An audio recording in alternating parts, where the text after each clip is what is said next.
إنهاء إجراءات خروج جثمان الزميل محمود نصر بمستشفى عين شمس التخصصي. 2 مارس هي أولى جلسات محاكمة سارة خليفة بتهمة هتك عرض شاب داخل مسكنها. لن أتنازل عن منع سفر ابني، فنان مصري متهم بالتحرش يخرج عن صمته. السلام عليكم ورحمة الله وبركاته، ازيكم عاملين ايه؟ يا رب تكونوا بخير. فضلا وليس أمرا الاشتراك في القناة وتفعيل زر الجرس وشير كتير عشان نوصل لكل الناس. ونبدأ بتفاصيل الخبر الأول. خبر حزين سيطر على الوسط الصحفي اليوم بعد إعلان وفاة الزميل الصحفي محمود نصر مدير تحرير تلفزيون اليوم السابع عقب صراع مع المرض. أعلن صباح اليوم عن وفاة الصحفي محمود نصر داخل مستشفى عين شمس التخصصي، حيث كان يتلقى العلاج خلال الفترة الماضية. وبعد الانتهاء من الإجراءات اللازمة تم خروج الجثمان من المستشفى تمهيدا لدفنه في مسقط رأسه بمحافظة قنا، وسط حالة من الحزن بين أسرته وزملائه في الوسط الإعلامي. وكان الراحل يشغل منصب مدير تحرير تلفزيون اليوم السابع، وشارك في تطوير العمل التحريري داخل المؤسسة الإعلامية التي عمل بها. رحم الله الزميل محمود نصر وألهم أسرته وأصدقائه الصبر والسلوان. ونحب نفكر حضراتكم بمصادر الخبر بتاعنا، هو جريدة اليوم السابع وصوت الأمة وأفكار جديدة ورابط الأخبار التي تناولت خروج جثمان محمود نصر من مستشفى عين شمس التخصصي. وبسرعة ندخل على تفاصيل الخبر التاني.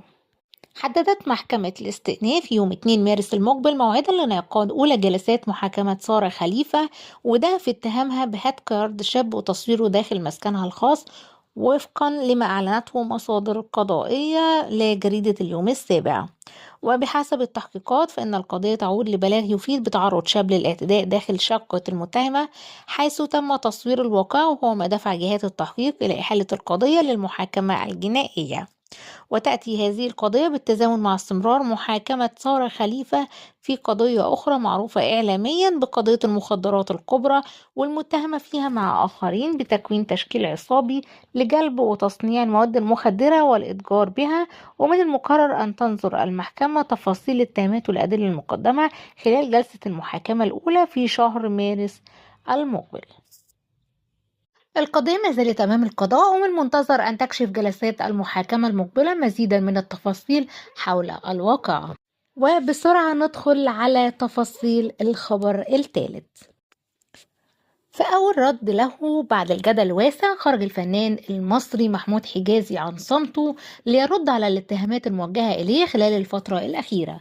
وقال محمود حجازي إن البلاغات المتداولة ضده تأتي في إطار خلافات شخصية وقضايا أسرية، مؤكدا أنه لن يتنازل عن قرار منع سفر نجله للخارج، مشيرا إلى أنه محروم من رؤية ابنه لفترة طويلة. وأضاف أن هناك بحسب وصفه حملات بيتم تمويلها لتشويه سمعته وتدميره إعلاميا، وأكد ثقته في القضاء المصري وأن الحقيقة هتظهر خلال الإجراءات القانونية.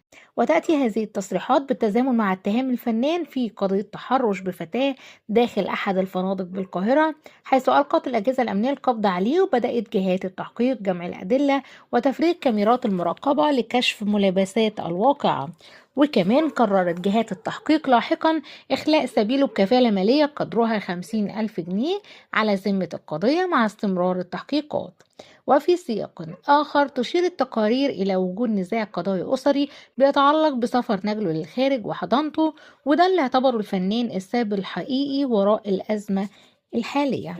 القضية ما زالت قيد التحقيق، من منتظر أن تكشف الفترة المقبلة تفاصيل جديدة مع استمرار الإجراءات القانونية. لو حابين متابعة أحدث أخبار الفنانين والقضايا الفنية في مصر ما تنسوش الاشتراك في القناة وتفعيل زر الجرس ولايك على الفيديو لو عجبكم ووصلكم قبل أي حد تاني، وياريت شير كتير عشان نوصل لكل الناس.